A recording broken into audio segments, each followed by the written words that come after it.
Critical conversation is a conversation that reveals important content, not only about ourselves, but about other people.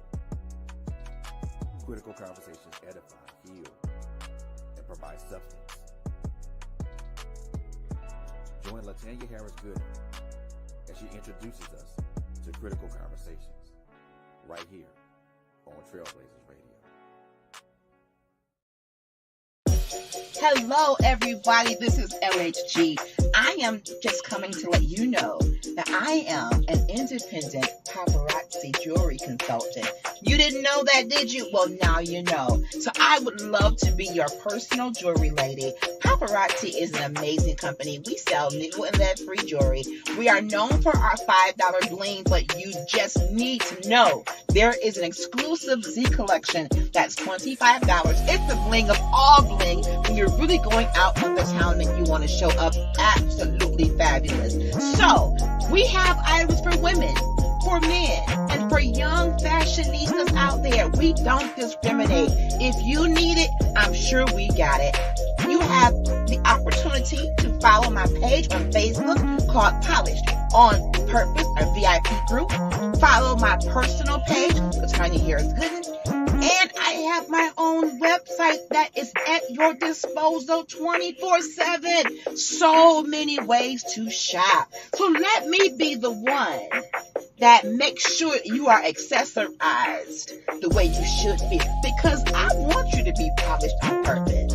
My mentor always tells me, when you show up, people are checking you out. They're watching you. So why not be polished, be poised, be purposeful? Glam it up with pop, honey. I got what you need.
Hey everybody, good evening. How y'all doing? How y'all doing? Get in here. Get in here. Tonight is going to be a hot one. It's going to be a hot one. Are y'all in here? Are y'all in here? So, welcome to a special Friday night edition of Critical Conversations presents A Man with Sensitivity.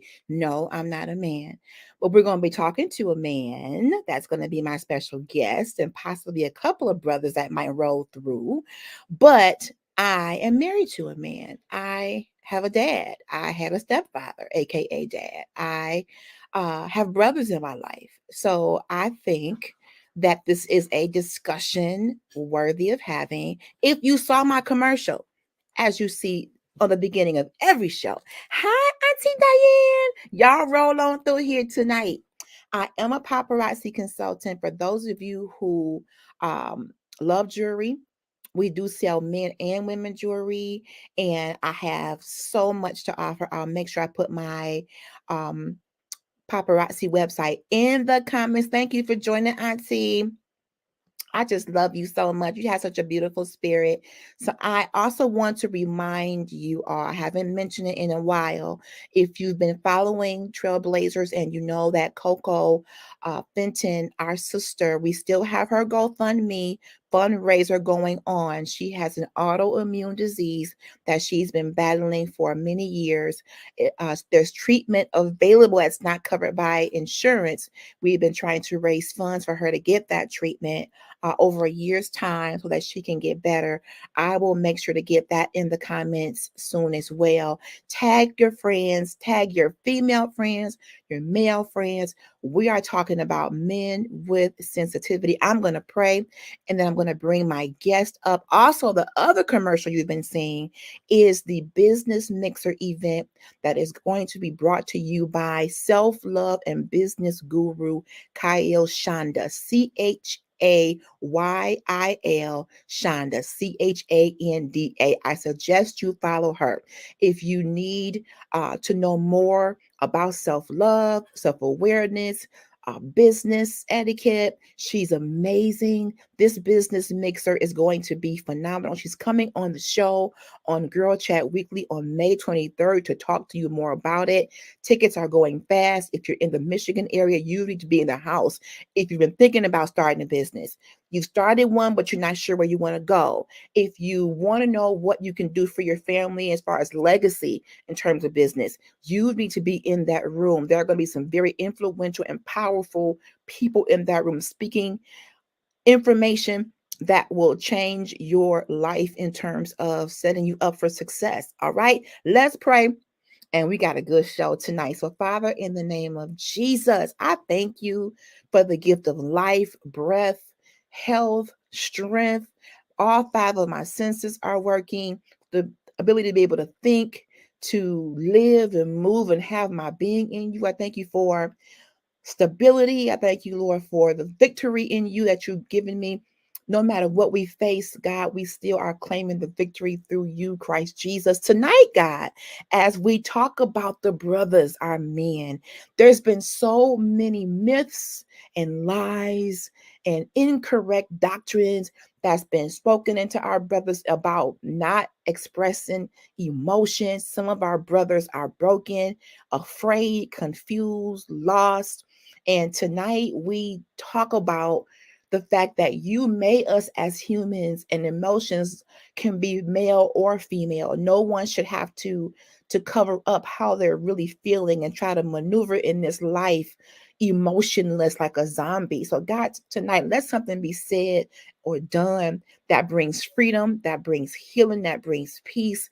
Let us have this conversation and be open to other perspectives, open to people's stories, so that we can start to address the emotional avoidance that's been happening in the male community. So I give you praise and glory and thank you for my special guest coming in Jesus' name. Amen. Let's bring the special guest. Simone, you in here? Simone, get in here, girl. Y'all got y'all water. I done added some red to my water. Woo, hoo, hoo, hoo. Don't come in here ashy or dehydrated, because this show, you can't do that today. LHG is in the house, Simone. So, ladies and gentlemen, okay, you gotta turn yours down, Mr. Good. Because we in the same room. All right, Mr. Gooden, how you doing, sir? I'm good. Can you hear me? Are you muted? I'm good. Hello, everybody. Okay, you may have to come around on this side because that echo is a lot. Don't know what to tell you. You're on your phone. My phone isn't on, sweetheart. Can you come around? I didn't want to. Okay, he don't want to come around, so we gonna leave him where he at. Simone, you want to come on in here? Let me get you the link, Simone. Hold on. Simone, I need you to text me your email address. I'm gonna email you the link. Hi, everybody. Bear with us as we get our logistics together. Yes, we got to get rid of that echo. It's me and Mr. Gooden are in the same room. He walking around now. Your camera is on, Mr. Gooden. I need to get your email, Simone. Text it to me on my phone, and then I will get you the link. Okay, is that better? That is better, Mr. Good. And come on, you didn't work that thing right on out. Come on.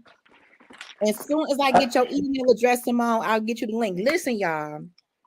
So the show is called Man with Sensitivity. I remember that Ralph Tresvant song that was popular in the 90s. And I thought about that because What was the name of that song? Man with Sensitivity. You remember it, Mr. Gooden? Yeah. You do? Okay. Were you alive in the 90s? You're a little young Thundercat. You out of order. And I'm talking about that tonight because I think that there has been some social constructs, maybe even some family in doctrine, or almost like we've been ingrained that men should not express emotions. All right, I'm sending it now, Simone. Hold on, y'all. Let me get Simone this link. Mr. Gooden, talk to the people while I get Simone this link. What's up? That's all you gonna say? Yeah, if I was eating some candy. Oh Lord, you ain't supposed to be eating. Here comes Simone. I'm sending it to you now for your email. Look, what kind of show is this now? You ain't gonna tell me what I can eat in now. Uh-oh. He coming with demands, y'all. He coming with demands. Now you in church. I'm gonna sing some tissue and put that candy in the tissue. Ain't no candy in this show. We in church. This ain't Dr. Maddie Moss Clark, and I ain't chewing gum. He ain't got his spirit right, y'all. So I asked Mr. Gooden to come on, and I said to him, y'all, I said, I'm doing a show on men with sensitivity. Y'all know what he said? I ain't coming on that show. So, Mr. Gooden, what made you feel as though when I asked you to come on and you knew the topic, what deterred you? What made you like draw back when I said? First off, I was already committed to it before I knew. I didn't know I was gonna be on this show, but however, it's all right. I'm here now. Do you think that you're a sensitive man? Sometimes. Okay. Do you think that there's something wrong with men being sensitive? No, but everybody don't show it, so. That's very true. Why do you think that men are afraid to show their sensitive side in our community? What do you think is the root of that? They don't want to be considered like soft. You know, they want to be, hardcore. Could be quite a bit of things. I think so too. And it's very interesting that you said that. Let me get Simone in here. As soon as I see her picture, I'm gonna get her in here. I give this analogy quite a bit. You have two children on a bike. You have, hey Simone, how you doing, sister? Good. Hey. It's a good Hi, how are you? Oh, you get to officially meet on the screen. Sir. So I know this is all about y'all tonight, but listen, this woman here, this one right here, don't play about her, okay? Cause let them know, Simone. Let them know. This one you got right here, she's something else. Oh, listen to me. I don't know if you watch her shows, but listen to me, sir. This woman here is just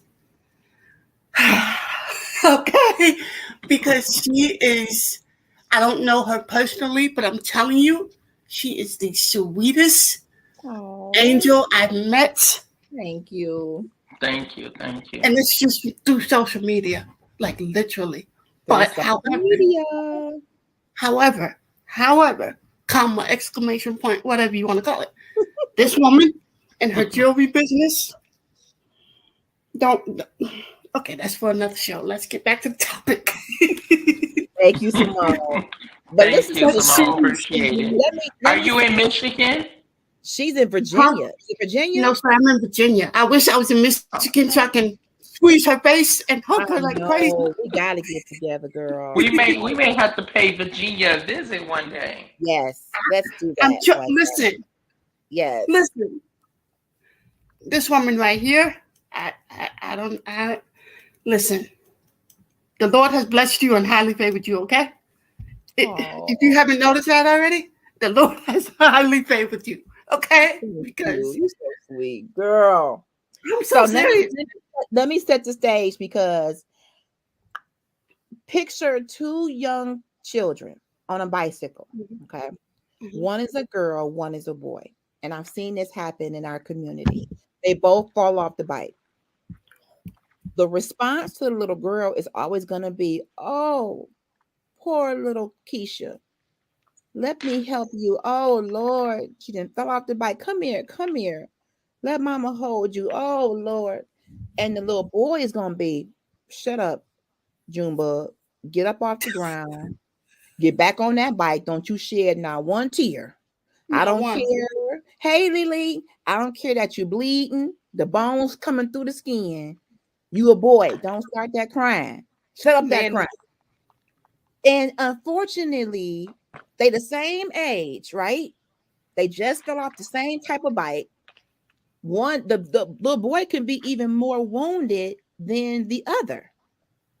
But because he's a boy, there is this overall ideal that he should be tough. They both in pain. They both screaming.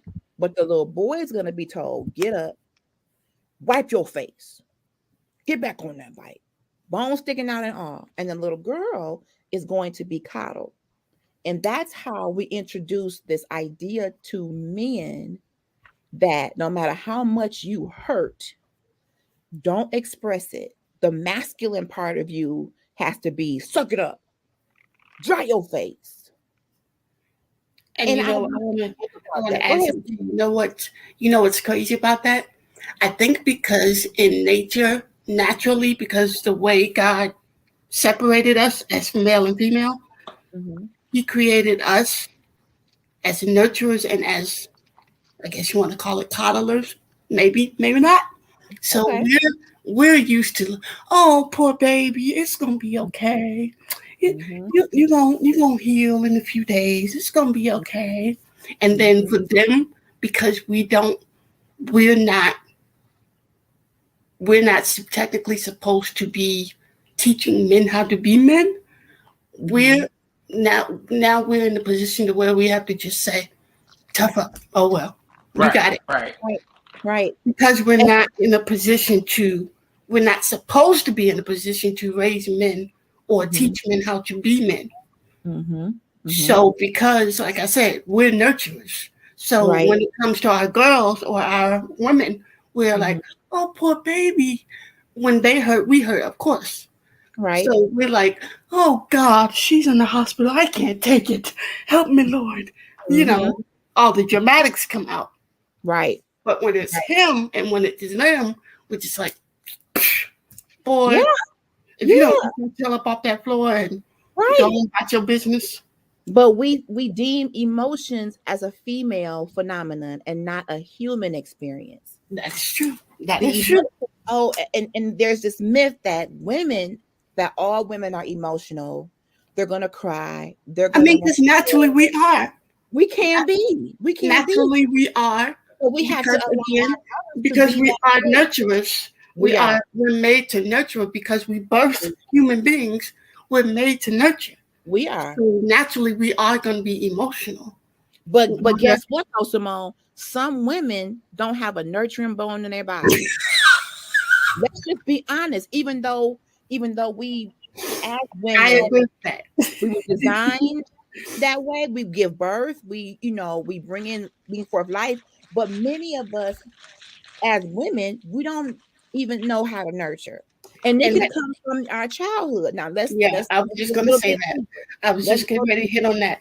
I was going to say that sometimes some things happen in our life to where we lose all emotion, we lose all feeling, because, like, again, a lot of things happen to us at one time. So it puts us in a place to where we're just like, oh, well. I got no more tears. If you are a little boy and in your house, they told you to be quiet, don't cry, then what else you gonna do? Get a whooping because you're crying? You gonna not cry? Yeah. You're Or being as Mama said, as Mommy says, I'm gonna give you something to cry for. Listen, I done heard that myself. I'm gonna give you something to cry about. Stop that crying before because Lord. like a lot of things happen and we end up in a place where we just like emotionless, especially if you have a lot of death, a lot of trauma, a lot of all that stuff, and it hits us at one time, and we just left at a point to like you literally see us at funerals just right. Another example is we want to cry but we can't get it out. Right. Like inside we literally want to cry, but it's like it's not gonna show physically because it's like we don't know how to. A Facebook post where there was a man and his son, and he was kissing his son on the forehead, and then the man's father was above him kissing him on the forehead. Why that post was so controversial? Because we don't typically see men, even family men, kiss each other. I thought it was the most precious moment. It was 3 generations: granddaddy, daddy, and son in one picture, showing affection toward each other. Why did people in that post turn that into some perverted moment? Because they're not used to, like you said, they're not used to men showing love. They're used to us doing it. Always the mama. Always the mama doing the kissing. Always mama, the mama auntie, mama. Yes. Whatever. Yes. I'm gonna say this, and then I'm gonna let Mr. Gooden respond. I feel like if we gave love equally to sons and daughters, allow sons and daughters to both show emotion, and we address them individually, not just feel mommy is the nurturer, daddy is the disciplinarian. If we balance this out, I think we would have more well-balanced, emotionally sound children and therefore adults. See what I mean, Mr. Gooden? See what I tell you? You see this? You see? We got to balance it out. We are perpetuating that. We are making boys feel like you got to be her. You got to be the Thundercat. You got to be Voltron. And I get that to a point. And part of it could be because men are the providers. Yeah. They're the hunters. They're the ones who are responsible for the family. And we're going to get to that. That has a place. That has a place in child rearing. But when these kids are brought into the earth, I don't think it's fair to deny them affection because of their gender. But what's going to happen to them when those young boys become men, they may not respond to real affection as an adult, or they may be overly affectionate. Indeed. Because of what they missed. You make them imbalanced when you don't give them the full gamut of love in their child rearing days. There are some parents, and I'm a girl, and my mom wasn't touchy-feely. Oh, I love you, sweetheart. You are beautiful. You're going to be great. My mama didn't give me that. So when I had a child, I gave Gabby way more affection. We got a comment coming in. It's crazy, but my husband kissed both. I thought about y'all actually kissed both our son and daughter, and now I love it when my grandson kisses his daddy when he is on the way to work. It is so precious, Felicia. It is. Both sons and daughters need the precious love of their parents. They need to feel that from mommy and daddy. You don't want mama to be seen as the kissy one, and daddy is so hard. Don't bother your daddy. He just came home from work. Don't hug him. Don't kiss him. Leave him alone. He's tired. Leave him alone. They need equality when it comes to affection. And I mean, I'm going on the line here. NJ. And then NJ, I almost feel like we do our kids a disservice when we separate. Mom can only do this, dad can only do that. Now, what happens when the kid don't have mom and dad? Yeah. And then mom has to be both nurturer and disciplinarian and take them to the football game. I just feel like that affection is what helps create a well-balanced human being. They're learning how to love. They're learning how to apply love to the right people in the right ways. So if you have father in the house, but he's not, you can't hug him, you can't kiss him, you create a wall. And now in their mind, I'm a boy. I should never be affectionate to another man, whether it's my dad, my own son, my pastor, my whatever. You create this barrier. And then when you grow up and you see these young men in the streets and they feel like they got to be overly masculine, you got to be hard, you got to carry guns, you got to, hey, you got to show your roughness, you got to be a roughneck. But what's really going on inside of our young men? There's probably some anger. There's probably some pent up frustration, some misplaced emotion. Let me know if you're coming up, CEO. So I got another comment coming in. NJ says, the children need well-balanced love. But how many of us received? Come on in, NJ. Received. Did we receive? Can we give what we haven't received? Absolutely not. It's difficult sometimes, but not impossible if we want to. I still give my daughter love, affection. I didn't get a lot of it growing up. Let me be honest. No shade against my home. I had all the necessities that we needed in our home. I love my parents. I love my stepdad, aka dad. Rest in peace, Papa. They did the best they could given the mindset they had at the time. But mama was so tired coming home from a job that beat her down. Okay. Sometimes the lack of affection can come from the fact that you're so beat down that you don't really have it to give. But guess what, parents? Yeah.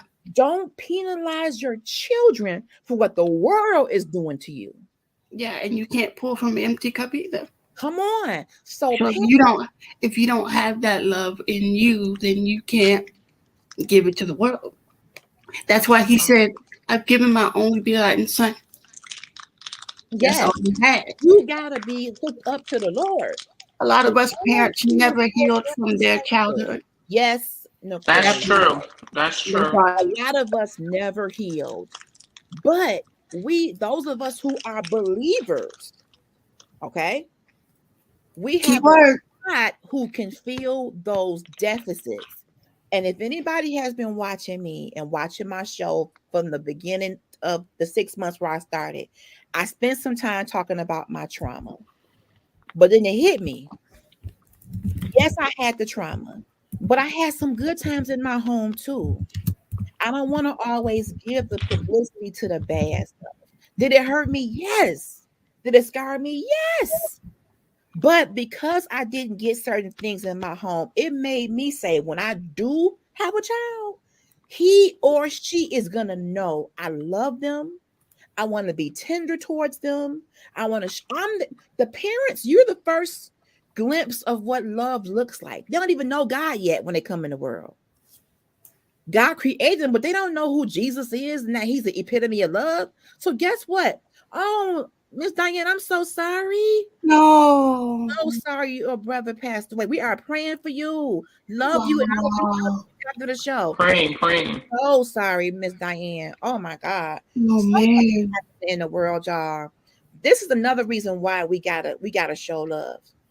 And I mean show it on a consistent basis. Thank you, Nakori. Nakori gave her condolences to Miss Diane. That's why I love my listeners and watchers. We are loving people.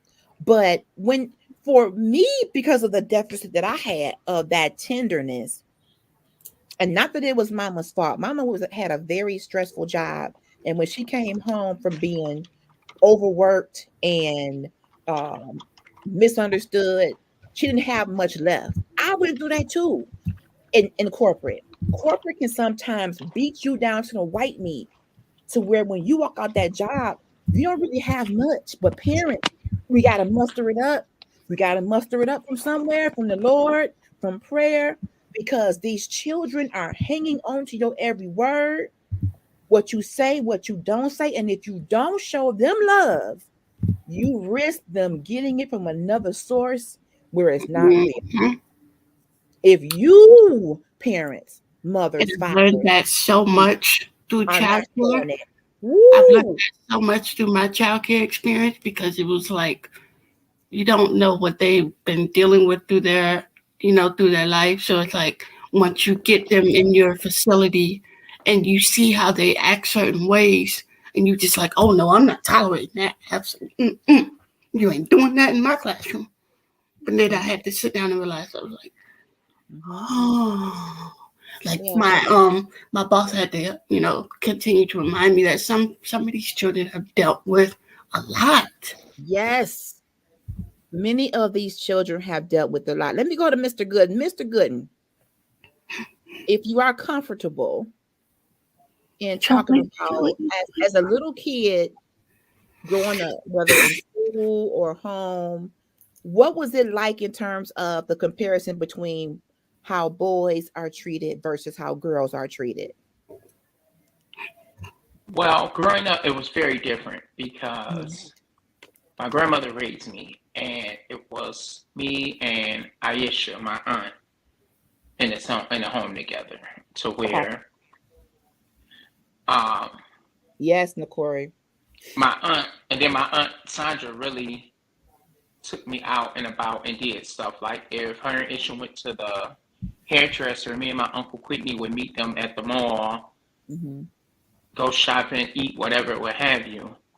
So I had my uncle Whitney teach me how to ride a bike, Okay. basketball, and all that. To the KNJ family, rock with Kristen. Because my other uncles was doing their own thing. Okay. But so mainly it was my uncle Whitney who taught me the basics of being a man, and Mm-hmm. like I said, riding a bike, basketball. Between him and my grandma taught me how to tie my shoe, um, different things like that. Um, then I also learned some other things from the neighborhood I grew up in because they were boys, so that jumping out of trees and all that stuff and being a little rough Mm-hmm. kid growing up, I learned from the kids on the block. But it was very different. Now, I'm I glad you would say it was different. mentioned being raised by a grandmother. Let's bring this up because this seems to be a topic that comes up periodically, just whether it's social media or just in passing. Many of us as children, not just boys, many of us as children have been raised by our grandmother for a multitude of reasons. Yes, Nakori, we do find ourselves searching for love in the wrong places. Going back to that comment, if we don't give our children love from home, we leave them to their own devices and their own imaginations, and that could be going to the wrong places.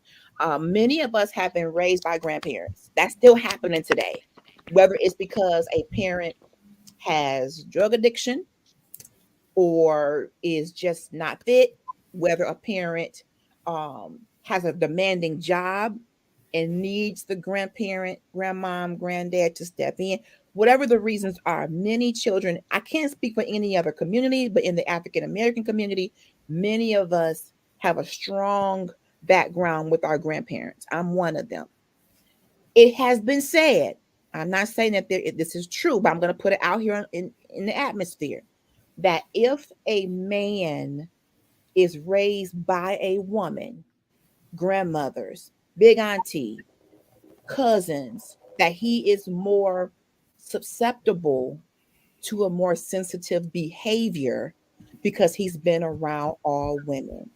Welcome to my CEO, Fred Beatty. And since he just came on, I'm going to pose this to you. Do you believe that because a young man, a young boy is raised around mostly women, grandmother, whoever, and maybe grandmama took him to church and he was always around the motherboard, always around the chicken frying committee, so always around women, I mean, that he may pick up feminine tendencies, sensitivity. How do you feel about that statement, Fred? That's not entirely true. I'll say that personally because I was raised by both my mother and my father, Mm-hmm. and those the qualities of my mom and my dad are both present within me.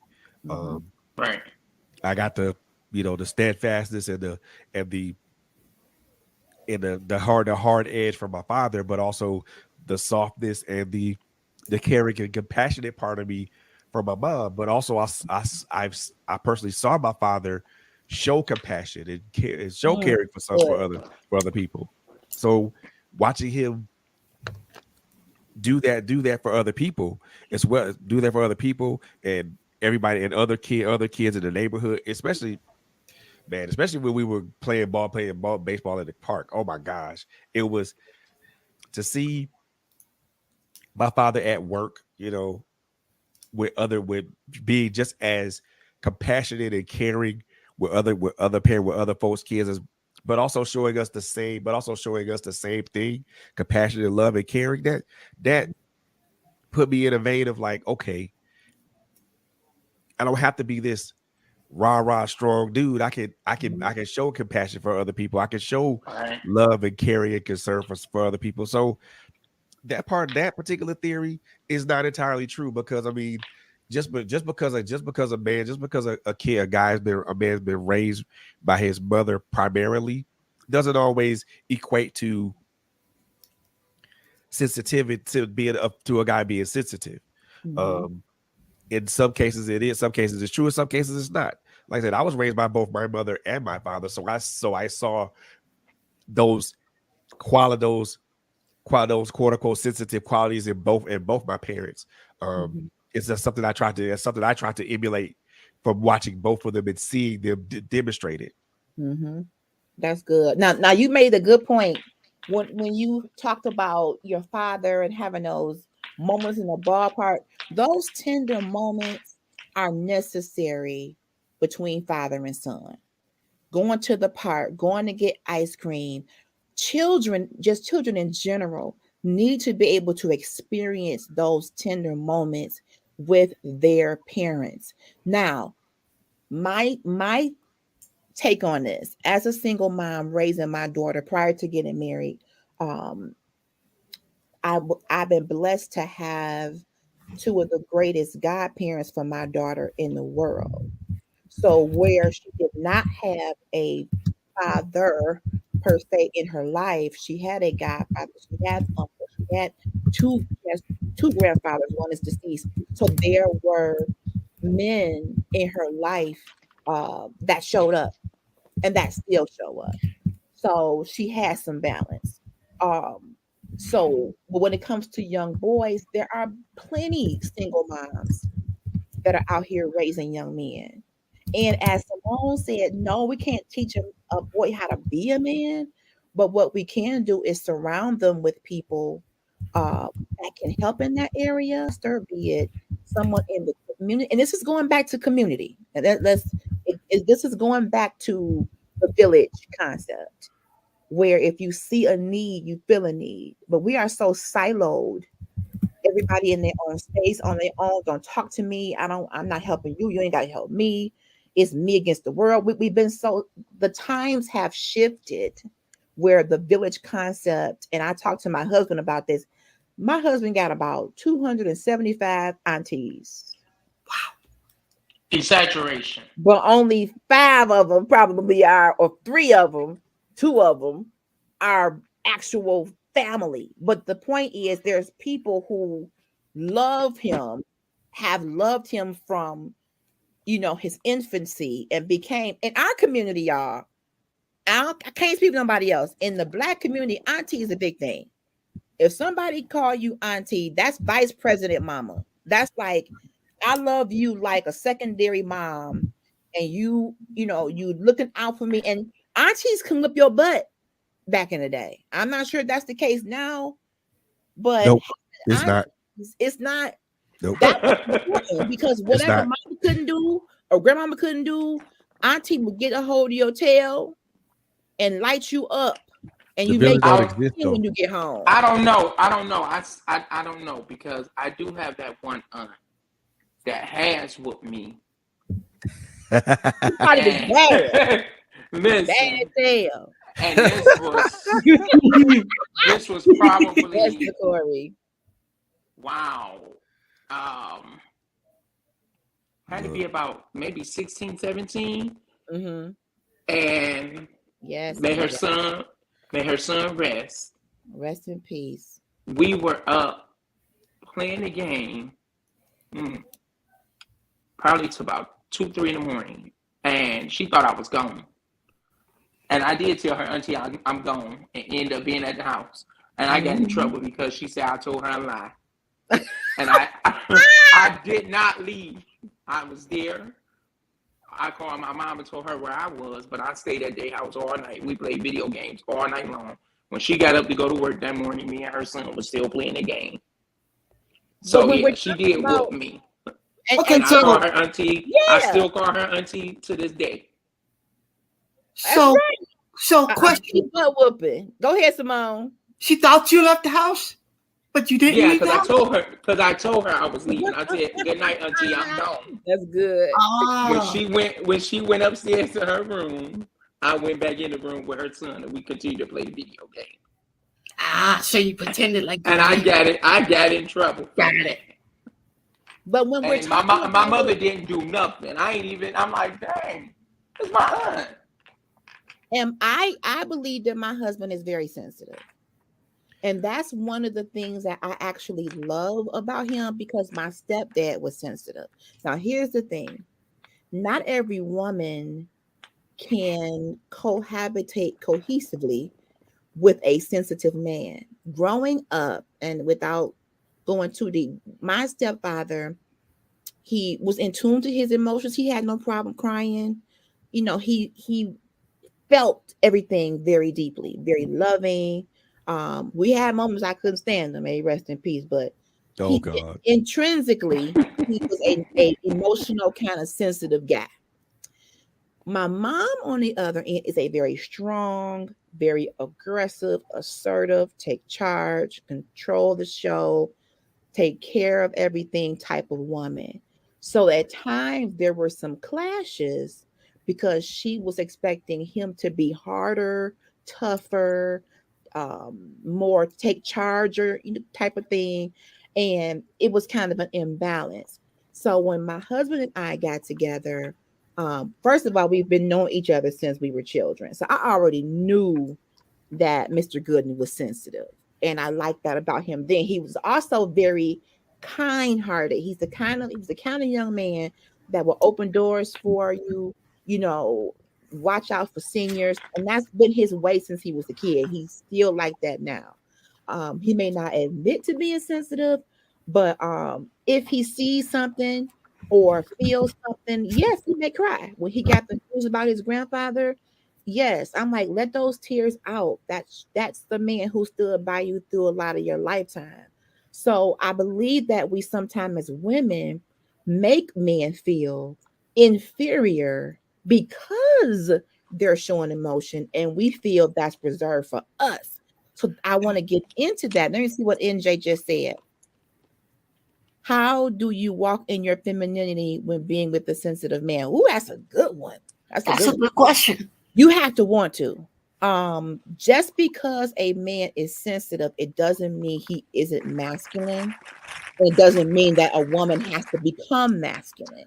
We have these gender stereotypes where we see masculinity as roughneck, thugged out, and then we see femininity as, oh, come rescue me, big boy. So when you have a man that's sensitive and that's in tune to his emotions, that may be an empath. An empath is a person that just feels everything deeply. My stepfather could be watching television and a commercial would come on. Kind of a, commercials can have those little tear jerking moments. And he'd be in the corner just like, woo, woo, woo, just, shoulders punching, because he felt whatever it was, he felt it. And it could have reminded him of something. Like when I'm riding down the street, y'all, I can see a billboard, I can smell a fragrance, and it can remind me of a loved one that's no longer here, and I can start crying. That's just feeling. That's human. Yeah. I don't think I do that. Nobody can do that. Don't listen to me. When I put on my T-shirt with my grandparents, with my bless their soul, when I put on my T-shirt with my grandparents, I literally fight tears because it's like they're no longer here, and I'm literally representing them on my body. And that Like can happen at literally. any moment. Anything can remind you of someone, and that's male or female. So That to is answer true. your question, from my perspective, Corey, being married to a sensitive man, I don't have to forfeit or compromise my femininity, but I have had to stop trying to be the masculine force in the marriage. I I can agree. That's good. apparently That's good. say, because of what I've seen in my lifetime, my mom is, man, she wore the pants, the blazer, the belt, the tie, the suspenders. That's the kind of mom I have. Extremely, let's do this. This is how it's gonna be. Boom, boom, boom. And I'm not knocking her for that. That's what she knew to do. Because in many times, if one person doesn't do something, the other person assumes the position and they do it. But what I'm learning, I've only been married 5 years in, Jason. I'm still new to this. And in the beginning, I came into this being like, okay, I gotta show him I'm independent. I gotta show him I got this. And he's like, no, I know what you can do. You can pull back, honey. And that's what we talked about. I know we talked about it a couple shows ago, We where we were did. talking about our femininity being how Yes. we are femininity because we put up those walls Yes. when it comes to men because we've had to be in that position for so long. Correct. That So was my life. now when they come in, we're just like, oh no, hit the road, Jack. I got this. Exactly. It's my show. I want to hold on to my femininity because he's married to a woman. So if I continue to come full throttle, my way, then he like, well, what happened to the warm, loving wife, nurturer that I married? Now you're turning into a dictator. You're turning into a man. Because again, we have been used to doing it on our own. Yes. So now we want to run the show. Yes. And we tell everybody else, hit the road, Jack. Yes. Don't come back no more. Just because he's sensitive, that does not take away his assignment to lead. Yeah. Get that? Just because you're married to a sensitive man, do not snatch his assignment, women. Corey said, let the man or husband lead. That's Let his him assignment, lead, not yours. Whether he's a sensitive husband or not, you're going to have to let him lead in whoever he is. So if you've married him with all this sense, and let me say this, you want a sensitive man. A sensitive man is in tune, in most cases, to his emotions and probably yours too. That part. But see, here's the caveat with that, y'all. Okay. And let's do it. I'm going to have to just say this because, and I'm probably gonna get some pushback from some women, but it's cool. but I'm you ready for it, huh? Oh yeah, I'm ready for this. He stayed ready. Most women don't know how to deal with an emotionally intelligent dude. Most women have no earthly idea. You're right. How to deal with an emotionally intelligent dude. They don't because they don't have the experience in that. And if they don't have the experience in that, they don't have the capacity to do. They don't have the capacity to learn how to deal with an emotionally experienced dude. Because if you're dealing with a sensitive guy or an emotional intelligence and sensitive to me are synonymous, at least to me they are. I get when that. You're dealing with a guy who is sensitive and emotionally intelligent, who is strong enough in his masculinity to know how to express himself in a concise and precise way. And a woman just looks at this dude and be like, well, what the hell are you talking about? You asked me this, you asked me to express my feelings, and I expressed them to you. Now you looking starstruck, or you looking confused. Right. Because I said something, or maybe I said something that might have that may have inadvertently pushed the wrong button. Right. Yes, Corey, I agree with what you're saying. The woman may not have had that experience. If you're in a house where men are abrasive, men are harsh, men are seen as, "Ugh," then they get a sensitive man in their life. That may be a culture shock. Like, It would be. why are you crying? What are you? It would be. It. Let me tell you. I put it like this. I'm a very sensitive and emotional guy, but that does not take away from the aspects of my masculinity. Matter of fact, Exactly. me being sensitive is actually a boon to me. It's a help, because it allows me to dig into those parts of me, those sensitive parts of me, or that empathic part of me, and be able to relate to people on an emotional level. Matter of fact, a deeper emotional level. But then when women look at that, they're like, "Well, you just soft, you a punk." Well, call me what you want, but when you the one hurt, I'll probably be the dude you probably would want to talk to. Right. Wow. I'm consoling you. I'm the dude that's probably gonna be the shoulder you cry on. Yes. But I'm glad you said that. Many of the sensitive, emotional dudes that I've talked to have been friend zoned. They become, "Oh, you a great friend." Yeah. But I may not want to be in a relationship with you because you're too soft. I've heard women say that. Okay. Look, I've heard that. They want you to be that shoulder. I'm gonna cry on your shoulder, but romantically, you're a little bit too soft for me. That's cool. Whoa. That's cool. I've heard that. But you know what my answer would be to that? Move the fuck around, dude. Move around. Well, CEO, well, all right. See, I'm sorry, but it's got to be said, LSG, move around. You don't want to, if you go friend zone me, move around. That's true. But let me say this, Fred, you said, okay, I heard the part about being emotionally intelligent, and that's a big thing in my head because we were doing shows about that. Just because a person is emotional does not mean they have emotional intelligence. The intelligence comes in where I'm acknowledging my emotions, I'm expressing my emotions, I'm comfortable in doing that. Now, some men, and I'm gonna put this out there, preach, they may show signs of emotion, but the natural response for me is, "Honey, what's wrong?" And there are times, and I'm talking about this man in his bottom corner on the screen. He's having an emotional moment, but he's not ready to say why. So what I have to do in my own emotional intelligence, say, he's not ready, Latanya. Back off for a minute. Because the first step to loving him is to give him space. And that's the thing a lot of women don't understand.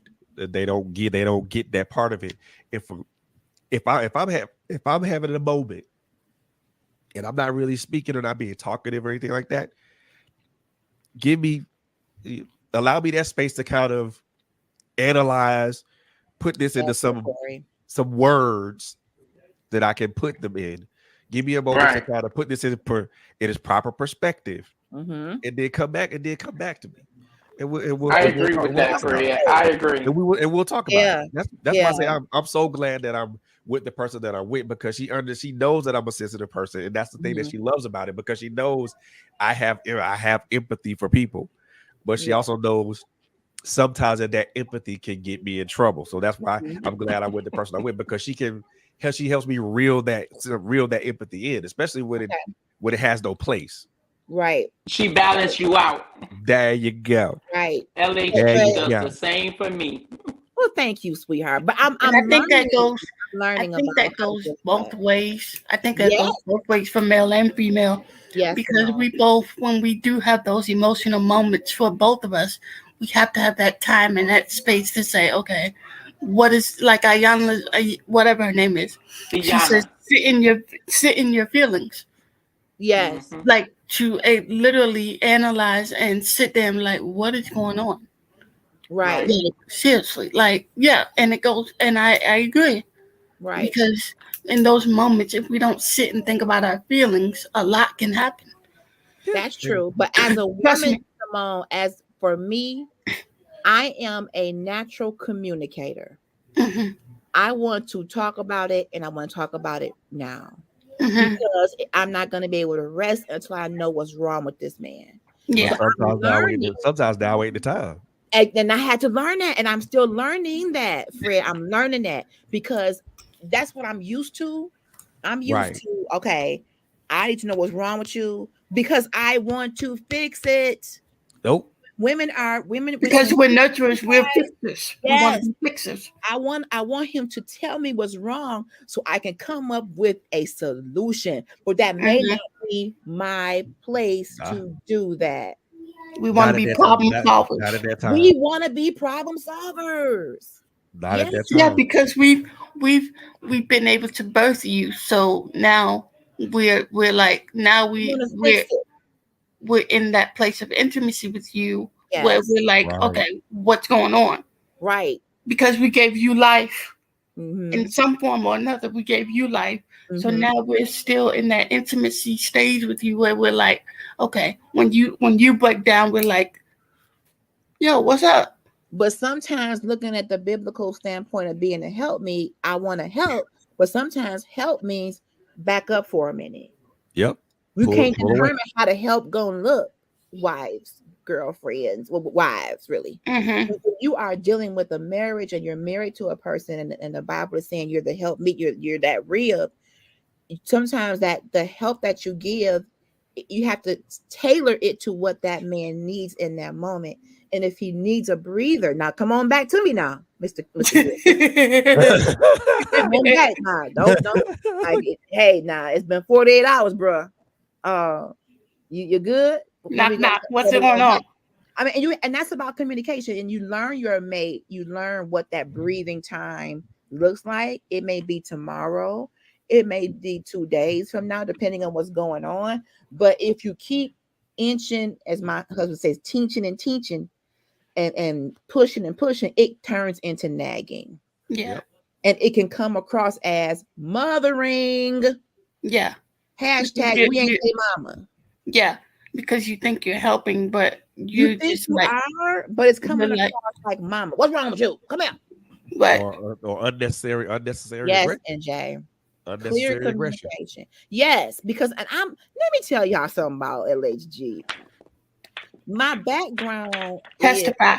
is training. My background You is said no. Felicia, don't let the sun go down on your anger. So here's a good point. Felicia brought in a good point, y'all. So how do you maneuver if you don't want to talk about it in that moment and you don't want the sun to What's go going down on with on your face? your anger, I like it. then I guess you gotta agree. Yeah. I love you. Let's talk about it tomorrow, but She I like, don't want to be angry. Maybe that's how you gotta approach that. What you think about that, Felicia? If the man doesn't want to go deep about it in that moment, I don't want the sun to go down on the anger. I'm gonna say it is How do because you address it in that moment? I'm gonna say this. Give me some time to let that simmer, let that marinate in me. Because for me, it's I had we I'm gonna need that time to allow things to process. Okay. So if the sun goes down tomorrow and I'm still feeling some sort of way, then let me feel that way. But at the same time, I'm not gonna shut myself down. I'm still gonna be open to wanting Okay. to talk about it. But it was good. when I'm ready to speak on it, I'll I speak said on it. hey. When I walked in the door, I thought I said hey. Funny thing Come about on, My that, bad. mute your mic. I got you. funny thing about that is Sorry. like funny thing about that is when my son passed, is that there was really no outlet for me to, well, it was, but it wasn't an outlet for me to release all those emotions because I felt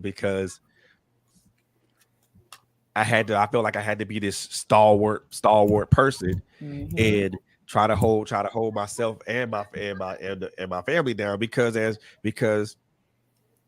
it was just the most terrible and most devastating moment any parent or anybody could go through, losing somebody. Of And course. there was no outlet. I had no real outlet for my emotions because there were days where I wanted to cry. There were days I wanted to just be.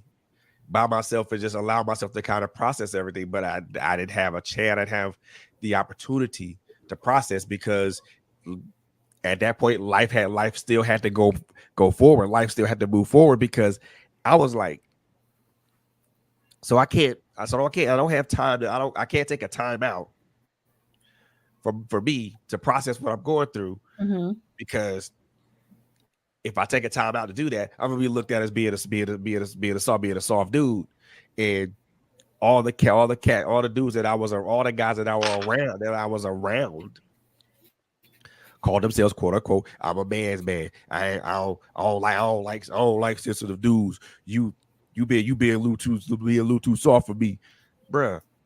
You ain't just experienced what the hell I just experienced. Right. That part. But look at this comment though. Nakori says, good question. Don't shut down and say nothing. So maybe the agreement has to be, Mr. Gooden and I, if this comes up, we're not gonna hash it out too far, but I love you. We agree to disagree tonight because should something happen and one of us don't wake up tomorrow, we don't want the last thing that happened to be an argument. Can you imagine having a really intense moment? God forbid one of us doesn't wake up.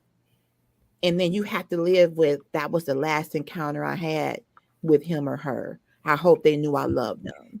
So if you agree to say, I'm not saying I don't want to talk at all. I just don't want to talk about that.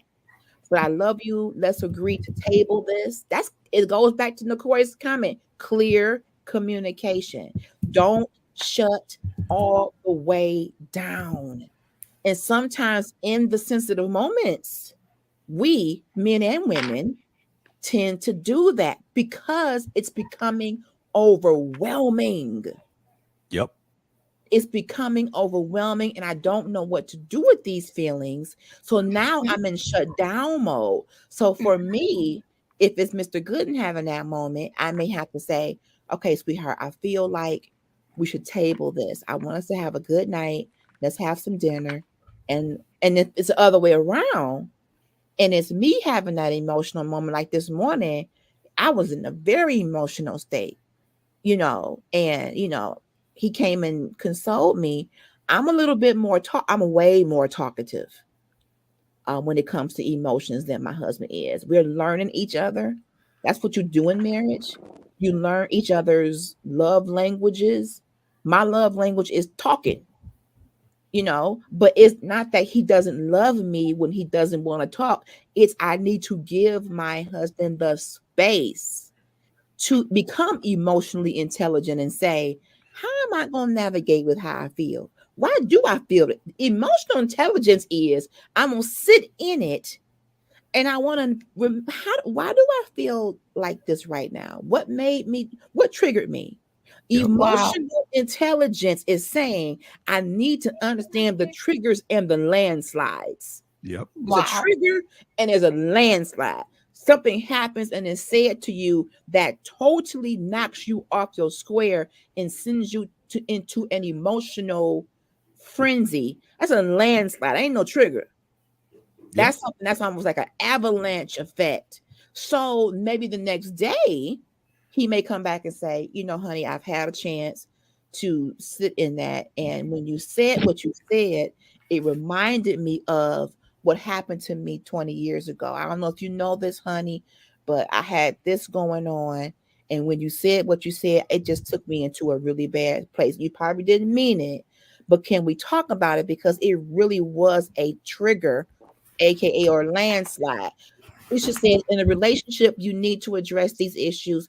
That's why the Bible says, don't let the sun go down on your anger. We need to deal with what's going on. I will add to that in due time. I will add the words in due time. But the sun can't go down on the anger though. The anger part. I get that, LSG, but in due time. What do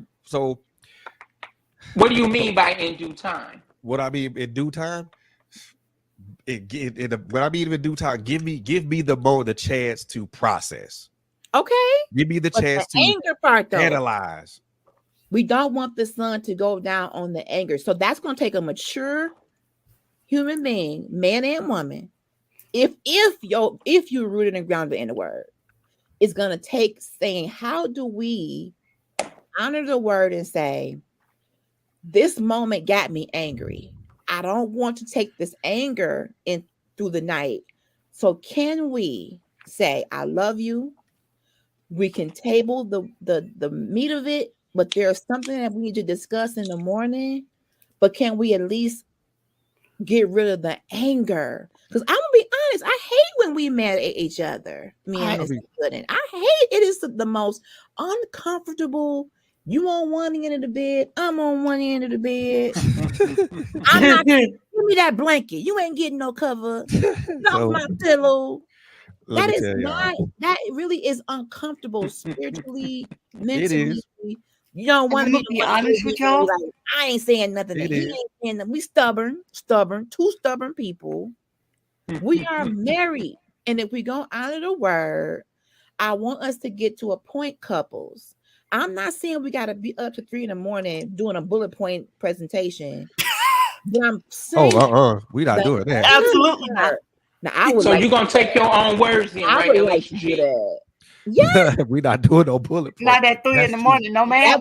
That would be me. Look, let's talk about let's write it out on the whiteboard. Man. But yes, I would be asleep. Yes, I am. Exactly. Why am I looking at a projector right now? I'm going back to bed. It's a good point. I do want to do better because I know we've both been guilty of that. Like, we don't want to be the first one to be like, I'm sorry. So I got my arms folded like, He got his arms folded. But you don't say sorry first. I ain't talking. I ain't saying sorry either. But you may as well say I'm sorry. That's part of the conversation. Listen, I go in there. Man, look here. So we need to at least agree to say, if we get into a heated moment, it could be in the morning time, it can be in the afternoon. Let the agreement be, let's not let the anger continue on this level. Can we agree that we love each other? We're two different individuals. We don't have the same brain. We're not gonna agree on every. And let me say this, sensitive brothers. Oh, you didn't got me started now. You didn't got me started now. Just because a woman don't agree with you, don't mean she's coming for you. Oh, okay. So really? I agree. I agree with just that. Because, and I'm in general, just because someone disagrees with you doesn't mean they're trying to argue with you. I have that problem. I'm gonna be honest, because a lot of times when I get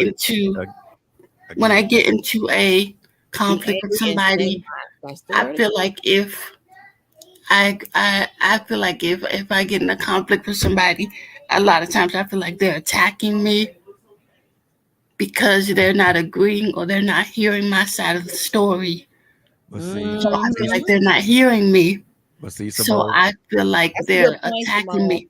Let me get to Felicia's comment. She says the Bible says, "Be angry and sin not."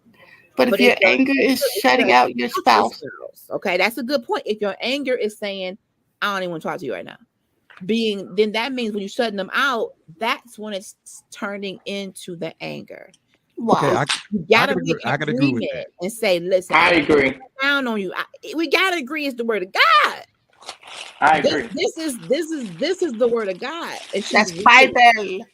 She's right, and this is what's gonna make for a better relationship when we agree that we disagree, but we still love each other. We don't want to go to bed angry. We want to honor the Lord and His word, so He can continue to bless this relationship. That's the thing. We want Him to bless this union, which means we got to make some changes, sensitive or not, to do what the word of God is saying. So going to bed mad, waking up mad, not talking for 2 days, simmering and letting that thing fester. That's where you definitely going into the sin zone. But let's get back to what you said, Simone.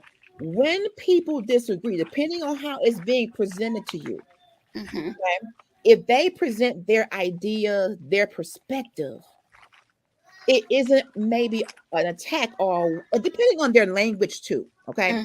It could just really mean, and this is big in marriage, when you present an alternate opinion, a perspective, an outlook. I got a brain, Mr. Gooden got a brain. He says, well, honey, I feel blank. And if I say, you know what, I get that, I respect that, but I feel this. In the sensitive moment, it shouldn't be you knocking me down for my idea. No, your idea, your feelings, your is all valid. It's just that mine happen to be different. Shawan Jones, thank you for tuning in. The Bible verse says, "Be quick to hear." This is good. Slow, y'all bringing the word tonight. Slow to speak and slow to anger. It's important that we be mindful that words, they do hurt. Indeed. They hurt. Indeed. Yes. And what is it? Proverbs 18:21. When you've opened yourself up to the anger, and now you want to hurt them the way you hurt, and now you're going deeper into the anger and deeper into sin. See, I want them to hurt.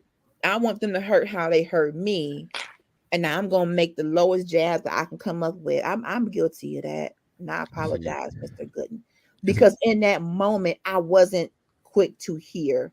I wasn't slow to speak. I was slow to hear and quick to speak. I flipped it. And I'm gonna be honest again.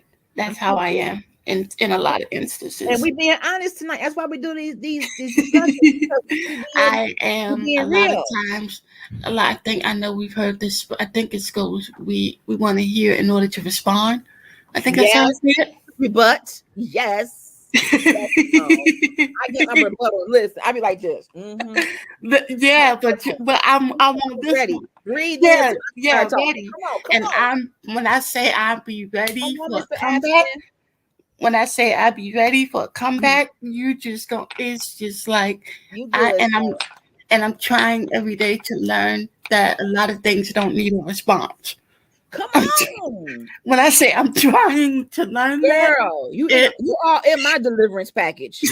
Come on. Because a lot of things you pick I could hear Felicia saying, pick your battles. There you do got to pick everything ain't got to be a battle. Everything ain't worthy of a clapback.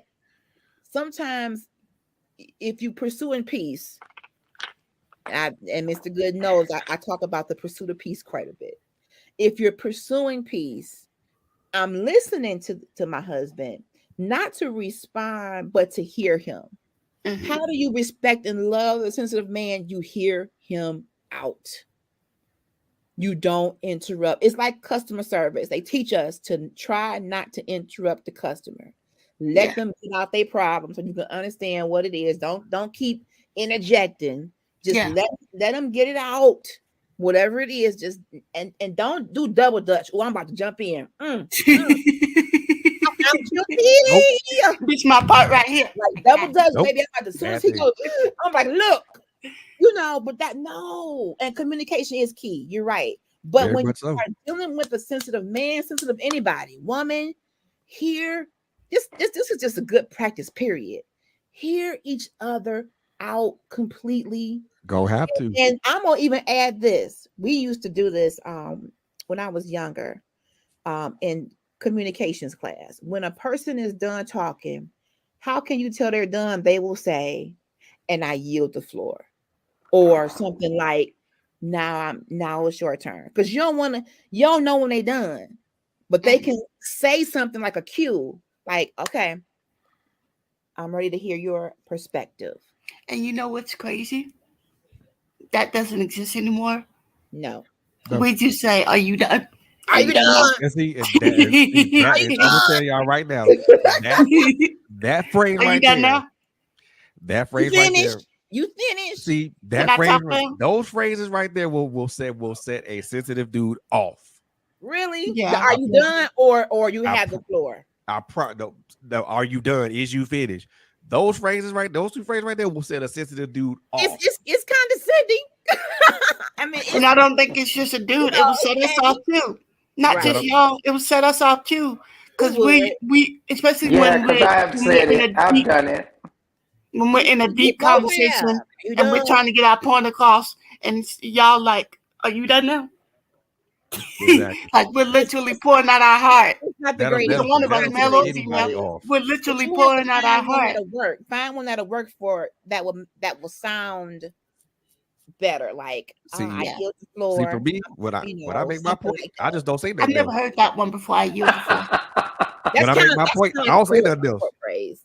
You don't, okay, That's the business. Mr. That's the Beatty. business part of LHG, y'all. I yield the floor. That's that business part coming out. See, when I'm done speaking, I don't say nothing else. When I'm done Yep, making I my point, just I zip it like I to don't say close it. nothing else. So you I just leave it alone. go silent, and then that's the cue for the person to say, Exactly. "Okay, I'm going to Exactly. go ahead." And that's good. Silence is good. I just sometimes people get silent for a minute and they come back with something else. Nope. So That is true. I'll Nope. be wanting to make sure the person is done. It's And completely done. Yeah. Shawan said it comes off nonchalant. It does come off nonchalant. Like, are you done? Mm-hmm. But I'll admit I've said that a lot in my past. But when you know better, yes, and that's why we have these discussions. We talked about how to love a sensitive man. The first one was listen, hear him out, give him space, and then I'm gonna throw this in there. Let him cry. Oh Let him yeah. Oh cry. yeah. Please don't make a man feel a certain way because of Oh tears. yeah. We are in a human experience. Whatever the tears come from, we can figure that part out later. But in that moment, let that man shed whatever tears he needs to shed without making him feel as though he is less of a man because he is emotional in that moment. You know, I'm said glad you said that. I like that, Shawan. So what are your thoughts? Or what do you think about that? I'm glad you said that. Let a man cry, because to be Yes. honest with you, I've literally never seen my father cry until his father died. Okay. That's Same so here. like the times I was around him, I've never seen him ever shed a tear until his father passed. Okay. And maybe when his mom passed too. I might have seen it. I don't remember. But that's good that you said that, because we hold them to a higher standard of masculinity. Yes, we do. So we don't want them to shed a single tear, no matter what happens. Nope. The world could be on fire. We just like, yo, man up. Put your hands up. Crying is a cleansing. That's the way of cleansing and processing. Sometimes I'm just gonna be a good cry for me. Sometimes will get me together. Like Listen, I'm good now. I'm learning that.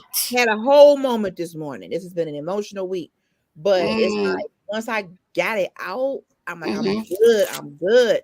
But when you don't allow that man to do that, where do you think that frustration and grief or whatever is going? Inside, yeah. Inside. Yeah. Therefore, you are more susceptible to mental turmoil. And I think it gets deeper every time they hold it in. The problem is that women have a tendency to devalue a sensitive man as being weak. Come on, Shawan. Let the church say amen. Strength to have a man that shows. That's the key word. Sensitivity breeds vulnerability. God has spoken. Vulnerability leaves you. Amen. That is do women want a vulnerable dude? 90%, absolutely not. 90%, 95% of 100. Not really. But for me, I feel like I'm not gonna change who I am, because I'm not gonna change who I am, or I'm not gonna change up my mode of operation just because to attract a particular person. I'm not doing that. Part. You go either you gonna take me as I am, or I'm gonna take you as you are, or we not doing this. But let's go a little bit deeper. As I You am. better say, Simone. A woman may not be with a man like that because a lot of women aren't even self-aware. Oh, many of us have been so many of us have been so jacked up, and we've been so if you haven't become self-aware of who you are and your own emotions, your own triggers, your own landslides, you're not going to be able to cohabitate with a sensitive man because you haven't even touched your own sensitivity. You're not emotionally intelligent to say what's going on with you. So if you can't get you together, then how you're not gonna understand him? It's gonna be foreign to you. Why are you crying? Why are you? That's why I said it doesn't see. If you Yes, have that does go experience, back to his show. if you haven't experienced me, if you don't have the experience, if you're a woman and you don't have the experience of being around a sensitive man or an emotionally intelligent dude, somebody that will speak his mind and speak his heart, then that's gonna be very foreign to you. That's gonna be very strange to you. That's gonna be very that's more likely gonna be very frustrating for you. And that's one of the reasons why a lot of relationships suffer, because it takes more than love.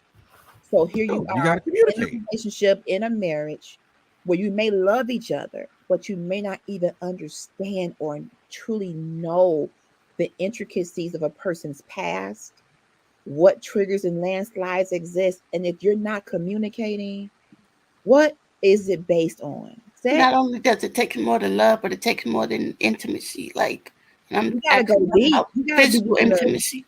You gotta be willing to talk about things, couples, people of the universe that may bring that lump in your throat.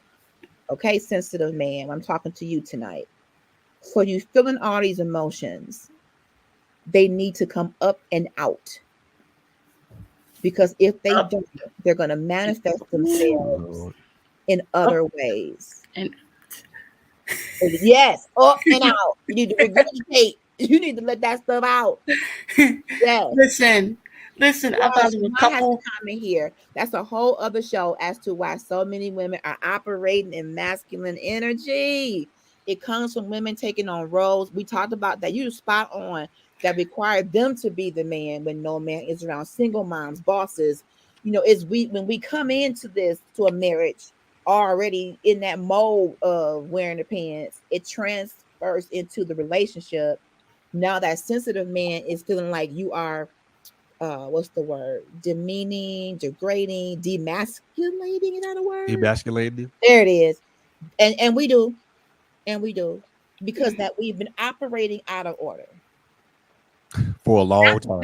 Not our fault so much, but we've had to step up into that role. We've had to walk in those shoes. So when a man comes to be in a relationship with that kind of woman, there has to be some deprogramming, some trust. She got to be able to trust, compromise, and compromise. Yes, we got to knock down those walls. Absolutely.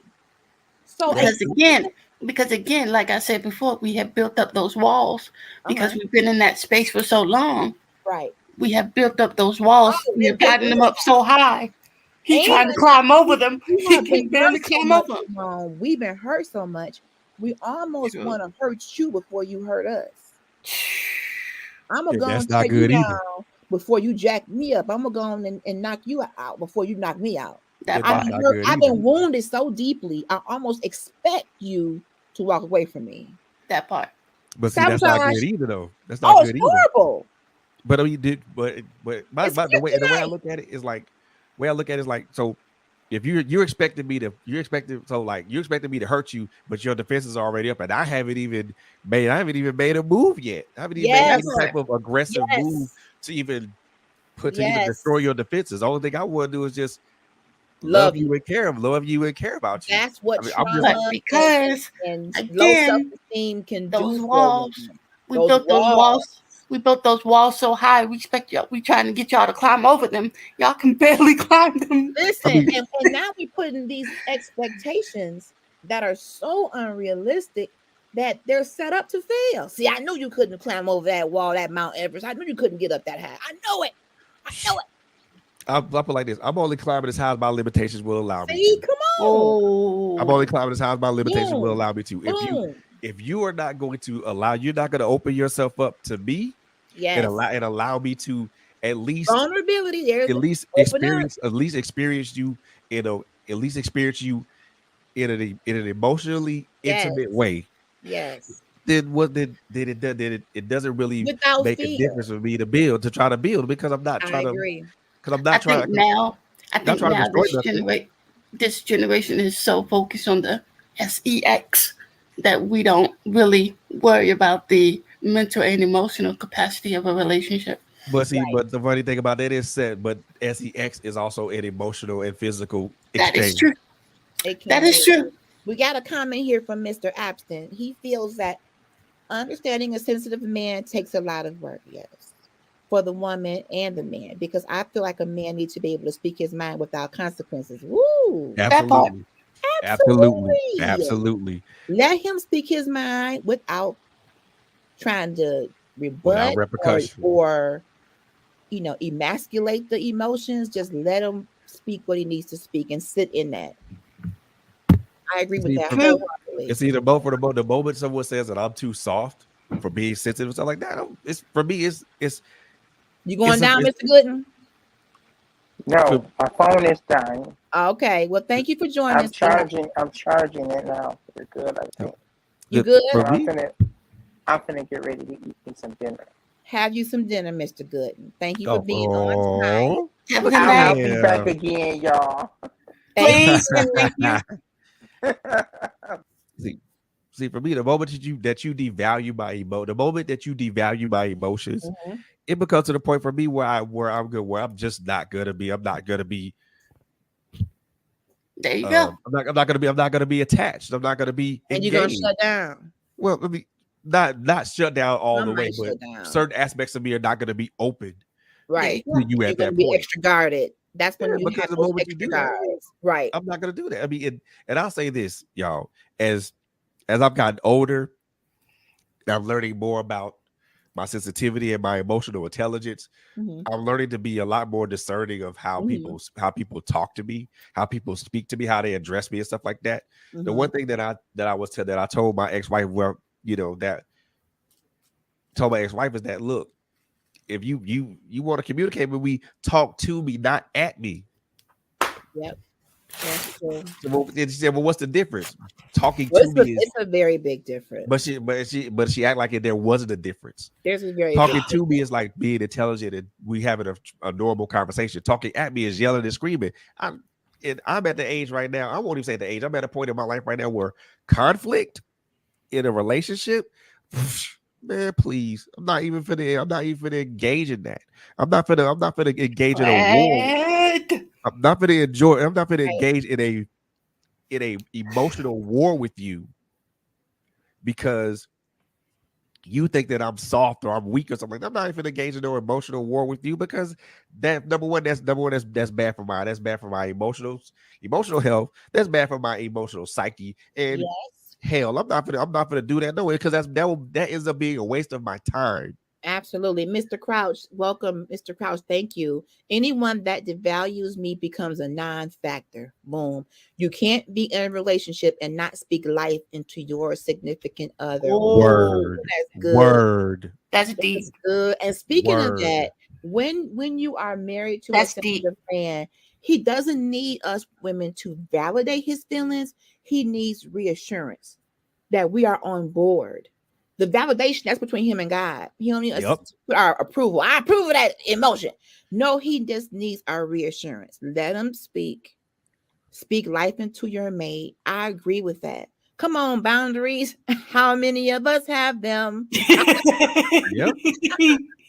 But Mr. Crouch, you hit on something really big. When you are in a relationship, and even with what you were saying, Fred, speaking at someone versus to them, I will admit, in the fiber of my being is a bossy lady. I will admit that. And there are times when I know I'm being so direct that it's way too harsh. It's way too, it needs to be softer. It needs to be more of a dialogue than a dissertation or a lecture.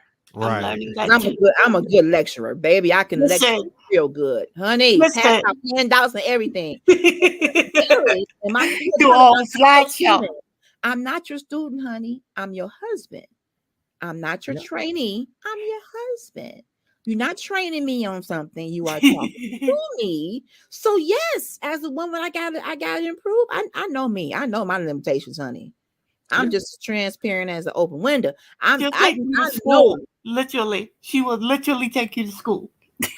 But you know, I have to curb that in a marriage. Like if I'm doing a Zoom and I'm teaching someone about customer service, I can be the teacher up to the stars. But in a marriage, we are partners. There is no whole different ball game and trainee. There's no boss and there's no superior and subordinate. It is we are on the same level in terms of, you know, our intelligence. I have a very smart husband. We have different levels of expertise. When you're in a relationship, you acknowledge that you got different lanes you in, but you're a team. And when you bring it together, hey, we're on the same side. We ain't competitors. Exactly. Exactly. But but both people have to realize that instead of being that you're not competitors and stuff like that, that you're teammates. And it does to me. The way I look at it, it doesn't matter. It doesn't matter who calls the damn play. Just get the play out. Just get the play out and run the play. Doesn't matter. Look at this comment, Mr. Women with that alpha gene are very harsh now, which is the reason why men don't buy into commitment anymore. Oh, bruh, no. Hold on, stop. First of all, is deep. That alpha beta male female crap, kill it. Just kill it. Just dead. Excuse my French. Dead that shit right now. Because women are not bosses; they're supposed to be helpers. That part. The alpha beta male stuff, man. Y'all female stuff. Y'all need to drop that. That's not even just for relationships. That's just period. Like y'all need to date. Especially now. Says that, Lord have mercy. Anybody who says that crap right there, I'm an alpha male. I'm an alpha female. Kill it. First of all, and I'm saying this out loud, you're delusional. You're delusional as hell. Because let me tell you what that is. He said about why men don't buy into commitment. So I feel like if you have a sensitive man in your life, he's probably more apt to be more committed. Because of the emotional intelligence and the love and the respect, you probably will get more commitment out of a sensitive man versus an insensitive one. Because he's really in it. He's really in tune to the feelings of both parties. Yep. So we have to see the value of sensitivity, the value of a person who feels and is not afraid to show emotion. There's value in that. There's value in that. Look at this. That right there. That right there. What David said makes so much sense.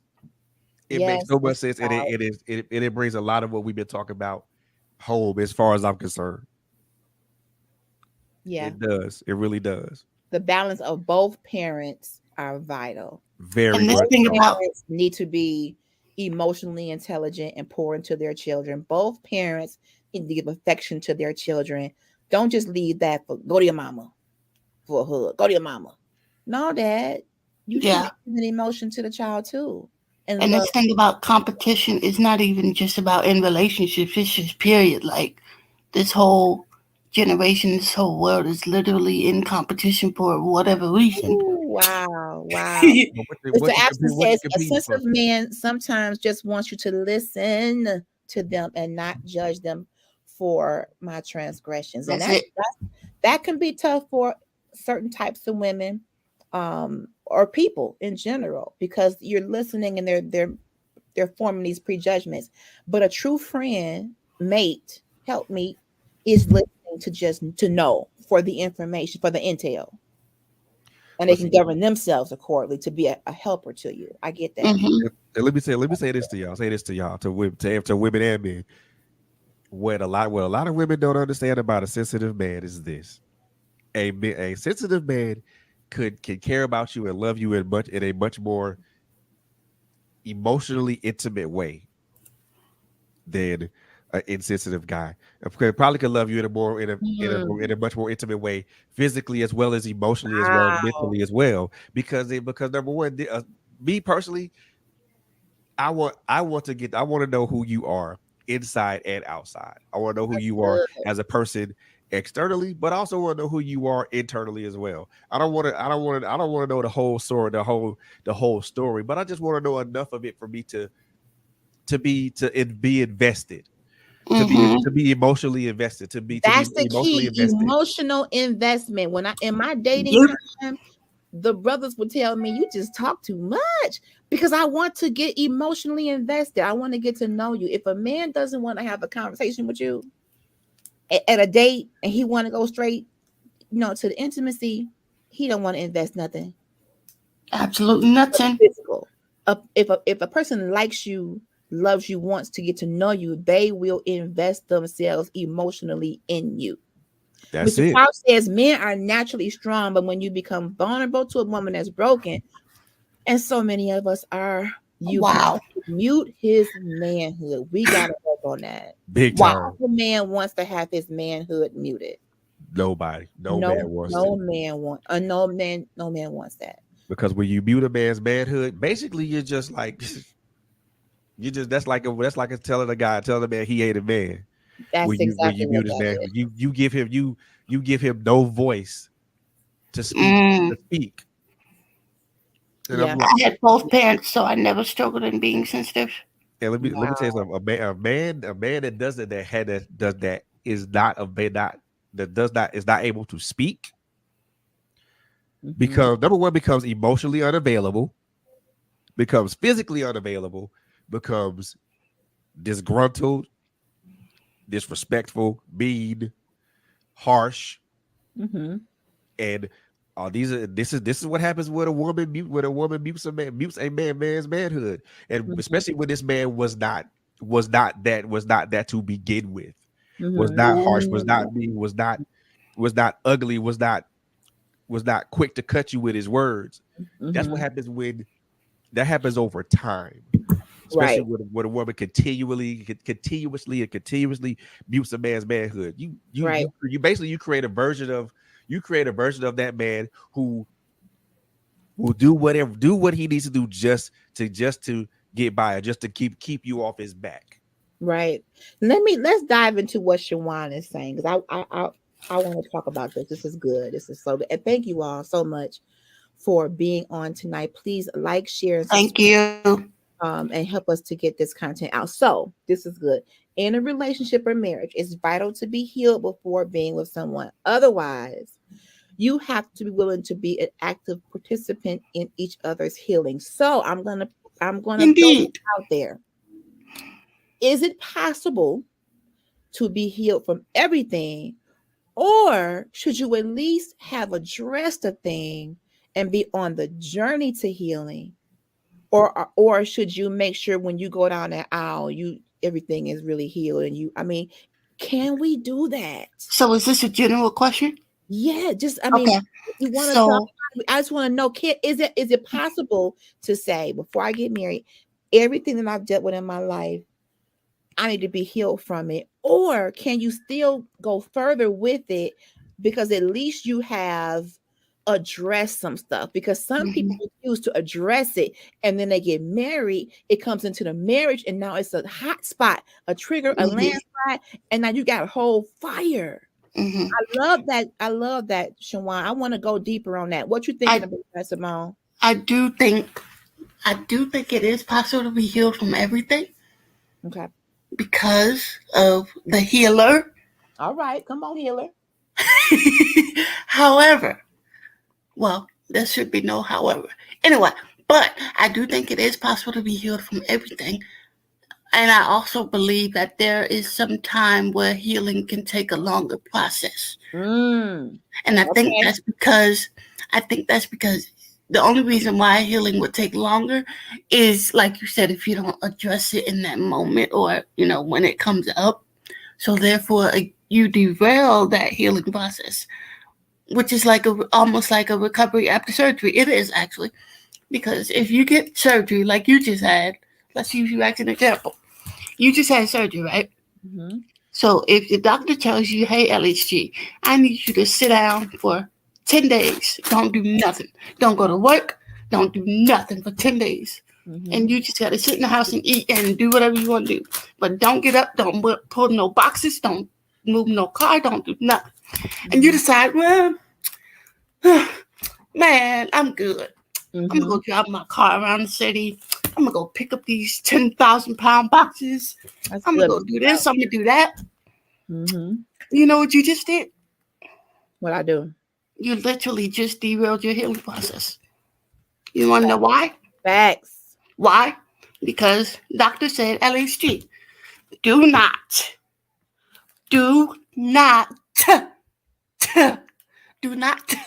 pick up no heavy boxes. Don't drive no car. Don't do none of that. And you decided, well, that doctor don't know what he's talking about.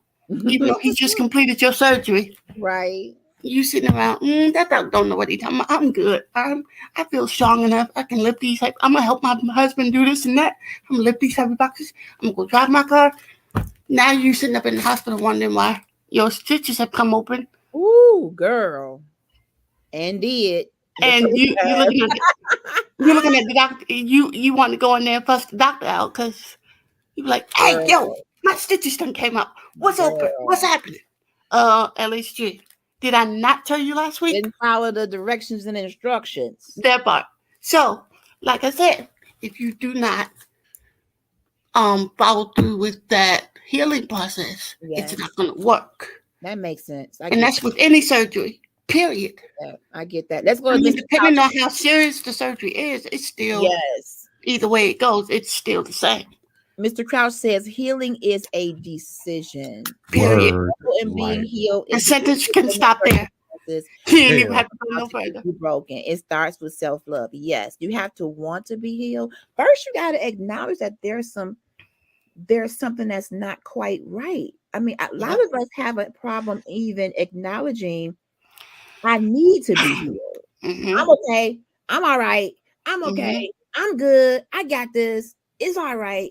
So what? I had this happen in my childhood. It ain't bothering me. You may not think it's bothering you, but it's manifesting itself in your relationships, your decisions, and responses. You gotta acknowledge that there is something that's happening in my life that I'm feeling. Come on, emotional intelligence. And it could be triggered by something that happened 30, 40 years ago. Therapy and Jesus is a wonderful combo meal. Listen. You better biggie size it. Listen. Listen. Hey. That's her favorite phrase. Extra large. That's her favorite phrase. Jesus and therapy, biggie size it, honey. Listen. Upgrade me. Because what therapy does, and men, I don't know how y'all feel about therapy because sometimes y'all push back like, I don't need that. And that could be a pride thing. I don't know. But there's nothing wrong with getting help, because if you want to show up as the best you in your relationships to yourself first. Listen, men and women. Listen, Brother Crouch, you better supersize, biggie size it, honey. Men and women and children, listen to me. Therapy will bless your entire somebody who doesn't know you, that's able to help you. I call therapists, they put the puzzle pieces together. Yep. Sometimes we live in a broken state because we are fragmented. All the pieces of our past are in bits and they're not together. What the therapist can do is take you on a time traveling journey to make something make sense. And you don't realize the lack of this 30 years ago has you acting this way this year. And it makes sense. That's not a joke. Literally. The Jesus part and the healer, as you said, Simone, is going to solidify that healing and keep you on the right track so that your emotions can be regulated on a daily basis. They work in tandem. They work together. Jesus and therapy is a combination. Listen, what number is that? Number one? Give me number one. Biggie size, please. Listen. What they say on Jeopardy? What is A for 200, Alex? See, come on. And I'm talking about individual therapy. It could be couple therapy. You may need an impartial party to say, look, we want to work on what we have here. And they take away all the bias. See, the thing about therapy, it has nothing to do with you or your family. Absolutely nothing. If you're going in by yourself, it's literally just you and whoever your therapist is. And some employers have an employee assistance program, y'all. Take advantage of the benefits on your job. If Some you go into employers have a therapy, benefit that's free. You can get a couple of free visits. If the money is an issue or the insurance is an issue, then ask if they have an employee assistance program where you can get a list of therapists in your area and get these 2 or 3 free visits. It's worth it. You invest Listen. in you. Invest in you. listen, I'm telling you right now, therapy is just what she said, the number one. Okay. Yeah. So when you look at that menu, go ahead and already put it on your list. I'm coming to therapy cafe and I'm gonna just get the number one. Listen, right, give me my usual. They gonna No, get to but know me so seriously, well. Hey, LHG, like you she want the said, usual? Yes, Biggie size, boo. You already know. I'm thirsty. like she I'm said, hungry. Angry. therapy is a non-biased situation. Like Man. literally, like you and that person literally sitting face to face, whether it's physically or virtually, and y'all just literally like you pouring And out some your heart stuff to gonna them. come out that may not feel good in that moment, but it's toxic. It's got to come up and out. You've been living with this toxicity in your system. God did not design you to operate with these foreign beings. Look at this. Look. In your body, in your mind, in your spirit. It needs to come up. It needs to come out. It's killing you, and it's messing up your connections. And out. Yep. Up, and out. Up and out. And if there's people that are causing it, stay away from them. I don't care if you grew up with them. If they are the trigger and they are the landslide, you could have went to kindergarten orientation with them. I don't care. You got to make sure that the people in your influential circle are there for a good reason, and they're helping to launch you forward, not pulling you back into the pain. That's it. Why go to therapy for 6 weeks? You find out who the problem is, you go back to the problem. LHD. Where they do that at? You just shot yourself in the foot. Listen, you got to do the work and you got to stay on the right path. The therapist is going to, like a teacher. A good teacher is not just teaching you something new. They're showing you what was already in your brain that you ain't even know. And you know what? They just really telling you got some stuff in your head that you ain't even realize. They're pulling some stuff out of you. Is it, you know what though, LG? Listen, and it goes back to what we talked about what I talked about on Wednesday. Could be a therapist can help you at least get to a point to where you can help you balance yourself. That balance Because and get your equilibrium back. You've been walking, you know that VA commercial, and people was walking sideways. Yeah, man. I don't think I've seen that. You ain't old enough, Simone. You exactly. You ain't old enough. YouTube the VA commercial, and it was that tomato juice stuff. And I want to. Have you had VA? Nope. And they walking like this. They're not walking straight. And that's what happens when you haven't dealt with your emotions and really sought the help of God and the therapist to get your equilibrium back. The reason why we off kilter in this society, our equilibrium is off. We are not dealing with our trauma. We're not dealing with our issues. We're not talking. We're just popping pills, and we're not even in a good solid church home. I'm gonna go there. You're not even rooted and grounded in the Lord. I know y'all, we've been church hurt, but that's people hurt.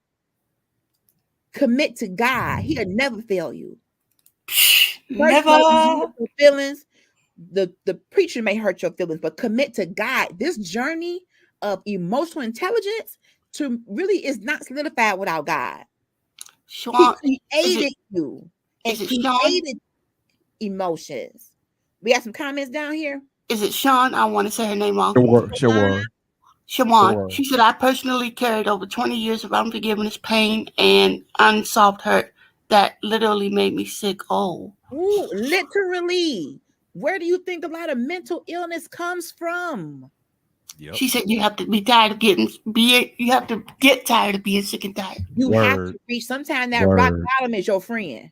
Sometimes hitting that rock bottom is that the fuel you need to finally get your behind some help. Yes, Mr. Crouch, you got to do the work, and it's a continual work. You got to get up and work it every day. Every day. And I think the one thing that I'll say about this is I knew I was a sensitive guy, sensitive man, you know, from as long as I can remember. The one thing that helped me when I went to therapy, when I went to see my therapist, which I still see to this day.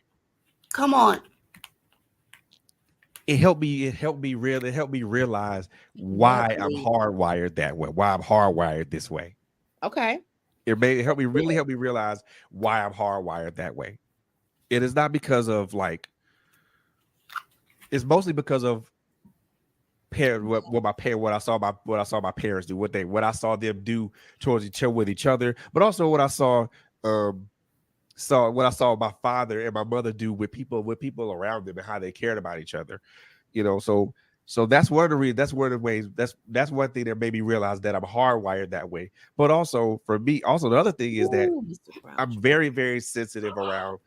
I feel like I'm really sensitive with people. I won't call myself an empath because I'm not. I don't always pick up on other people's emotions, but the times where I do pick up on people's emotions, I'm very much in tune to that. And I try and sometimes it helps. It's a help, but it also could be a bane because sometimes you can be too in tune with somebody's emotions, and that could be to a detriment. So that is true. There is a time when you can internalize so much. That's the thing. It starts to negatively affect you. There has to be a boundary. There has to be a line. And in my opinion, the Holy Spirit. Yep. That part. Because I need to. There's sometimes when the Holy Spirit will put somebody on you where you can feel, but not to the point where it just knocks you out of your healing. Right. Now let me go to Mr. Crouch. This unforgiveness thing and dealing with things you can't control messes up the unforgiveness. I'm talking from my own experience. If there is something that we are dealing with from childhood, from adulthood, from bullying to whatever, if we haven't dealt with that and it's a ruminating thought in your head, that's where mental illness, that's the seed. That's the seed of mental illness. It's a ruminating negative space. The vortex of why. Why did they do that to me? Come out of it. You may never know. They don't know. They ain't gonna say they sorry. It happened. It wasn't your fault. Forgive. Do what the Bible says. Forgive. Wash your. Get a good shower and some good Bath and Body Works. Put on some Juniper Breeze. Juniper Breeze, baby. You know some Juniper Breeze. That's just for me.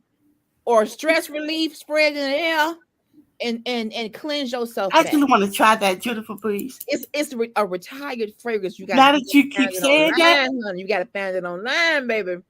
You keep saying that. I want to try that.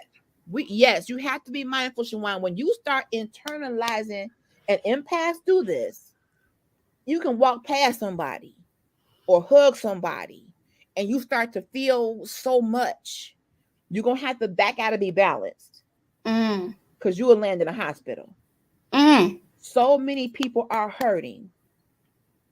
So many. If you got to be careful with that. You got to ask God to help you balance that. He may want you to feel a little bit of what your brother, sister's going through, but he'll never want you to feel it so much to where it knocks your healing out the box. Now you got to go back up to the altar.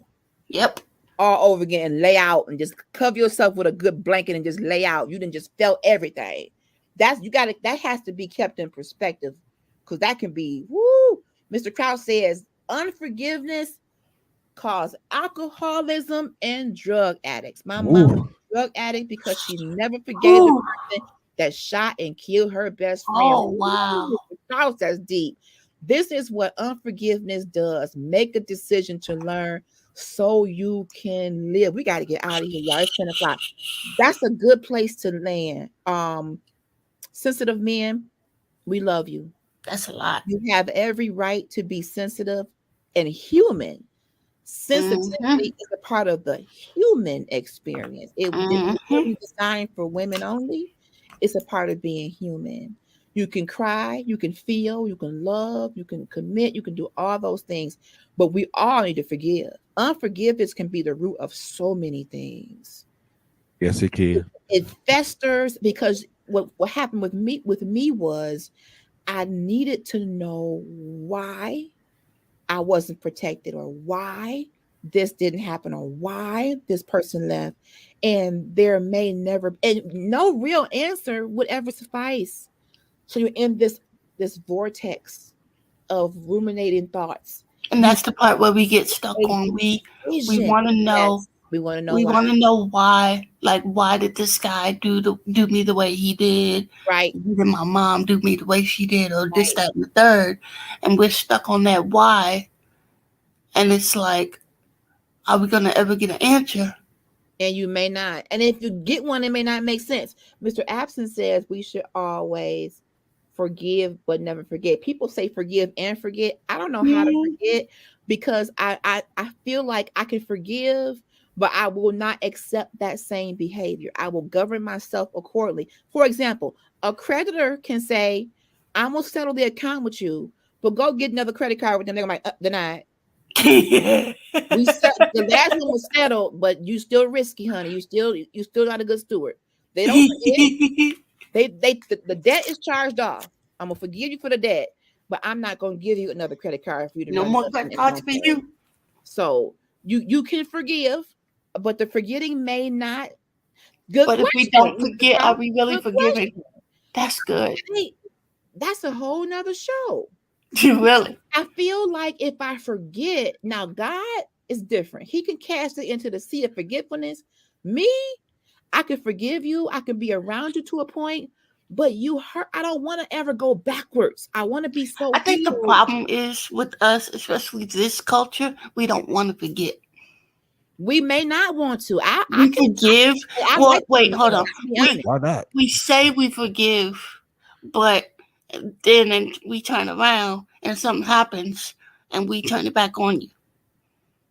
So we say we forgive you, then you show up to the cookout or whatever, and we all of a sudden remember everything you just did to us last week. So we decide not to talk to you anymore.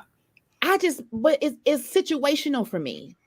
Mm-hmm. Some things I can forgive, but I can't allow you to hurt me anymore. Yeah. I can't put myself on the line to where I've been healed, I'm whole, but because I forgot, I've opened myself back up to your shenanigans. I struggle with that, y'all. I do. We got to get out of here.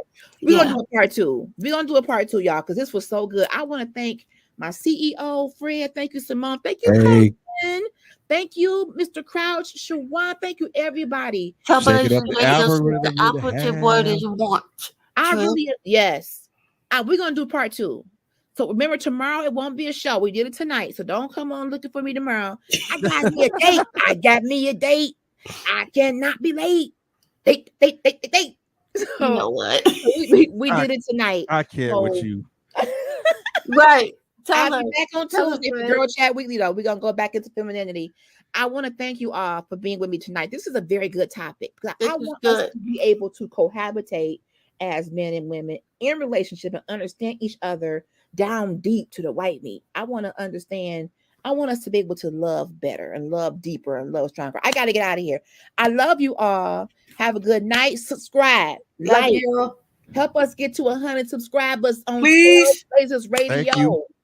Shop polished on purpose. And happy Mother's Day to all the mothers. Big up to the Shake It Up. Everybody. Shake It Up. Shop polished on purpose. Love y'all. Bye. Bye-bye.